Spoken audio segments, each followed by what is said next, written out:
Hi friends, thank you for watching. How we manage our money can have a profound impact on our lives, right? The problem is that very few of us actually learn about this important skill in school. So, for the most part, we learn along the way, sometimes from mistakes. To many of us, managing finances equates to a bunch of math, paperwork, and headaches, but in reality, managing finances is just as much about the habits and psychology. Tools and apps will always change, and I definitely have some references for you today, but the pillars of managing money the right way always stay the same. And if you are to narrow it down into the simplest of terms, the 3 basic rules of successful money management are: spend less than you earn, plan for the future, and that doesn't just mean retirement. It also means having an emergency fund for unexpected things, and properly invest your money so that it earns more money over time. Of course, the process in which we do all the above is also very important, and that is what we're going to talk about today. So let's dive right in. The first step to taking control of our finances is creating a budget. When having a budget means being less likely to end up in debt, more likely to have a good credit rating, and being able to more easily find areas where you can save money, you would think that all of us would do it. But not all of us do. You may or may not have a budget in place already, or you may or may not tend to one consistently. Either way, I'm happy we're doing this together today because I have some ideas that I really believe can help. First, you need to start by calculating how much money you make a month. Of course, you have to know that at all times. If you have a salary, that is uber easy. Mind you, after tax. If you get paid hourly, multiply the wage by the number of hours you work each month. Now, write that down and then start lining out all the regular expenses, the reoccurring costs. That means rent or mortgage, for example, right? Because they're due every month. Car payment, car insurance, health insurance. Write those things down with their respective amounts. Food and gas, for example, are reoccurring expenses, but they're a little bit more complex because we don't typically spend the same exact amount every month down to the cent. So in the case of food and other expenses like it, you may need to track what is being spent over time. Still, for our purposes today, you need to put something down, right? So I recommend going through your bank or credit card transaction history really quick, or through the receipts if you keep them. Look at the last 3 to 4 weeks and see how much you've spent on those items. And that will give you an estimation for right now. I personally like categorizing my bills because that makes it really easy at a glance to know what is going and where. I have a section for reoccurring expenses, which is broken down by fixed expenses, i.e. rent, and variable ones, i.e. food. Then each one of those is broken down by category: home, car, etc. There's another section for shopping, unexpected spending, so on and so forth. What I'll do is that I will share with you the spreadsheet that I created and have been using for the past 5 years because it helped me so much so far. If you signed up to get the weekly email from me, you will definitely get that in your inbox this week. I'm very excited about that. Now, once you have all those numbers, the amounts of all reoccurring expenses, total them up and deduct that sum from the amount of money that you bring home after tax. The best way to gauge what that dynamic really looks like is by keeping track of your expenses every month.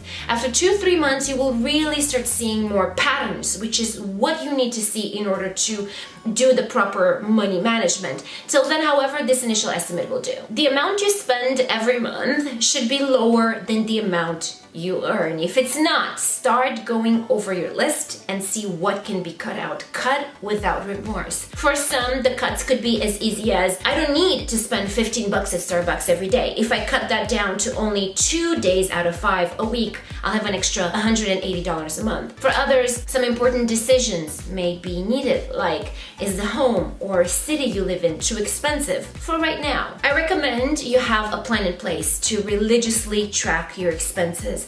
After those 2 initial months, you'll be able to see what's realistically being spent versus what you should spend. And that's when you can put budgets in place. In that spreadsheet I mentioned, you will see 3 major categories: reoccurring costs, savings and investments, and guilt-free shopping. They all have little subcategories and such, which you'll see when you open up the PDF. But the breakdown that has worked for me so far is this. Ideally, all reoccurring bills should not go over 60% of your income. If you take home $2,000 a month, let's say, 60% of that is $1,200. So your bills should not go over $1,200 a month. If they do, I really recommend making some of those cuts in any shape or form you can.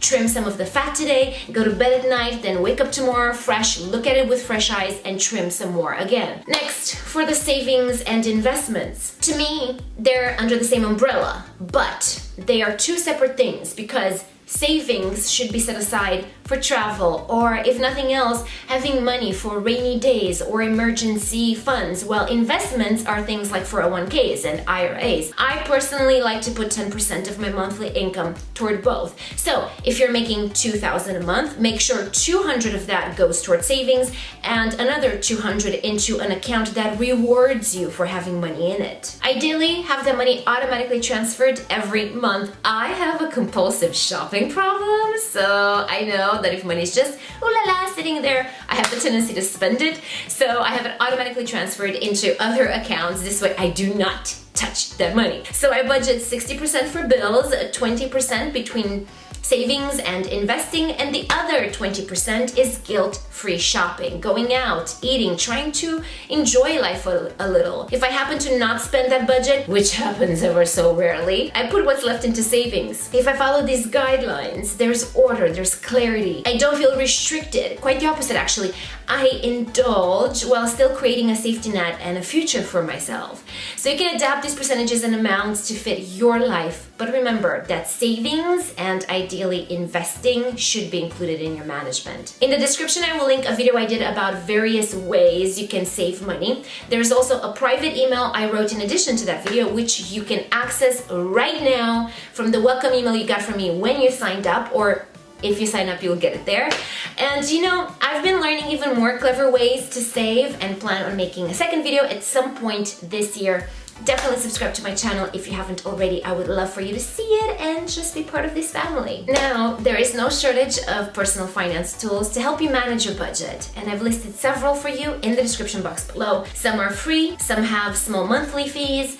I haven't tried all of them because, if I'm being honest, between my spreadsheet that I'm going to share with you and the app I use on my phone to track my spending, I'm good. But I wanted to write them all down for you so you have a variety of different things to compare, and then of course choose whatever you think will be best for you. I will also link the spending app I just mentioned, so definitely check out the description when you're ready to take a look. If you got inspired by this video, I would love it if you could please give it a like and maybe share a money management tool that you love. Thank you so much for being here. I love you for watching. Connect with me on social media. I always love staying in touch and hearing from you. May good luck and fortune follow you everywhere you go, today and every day. I'll see you again in a few days in a new video.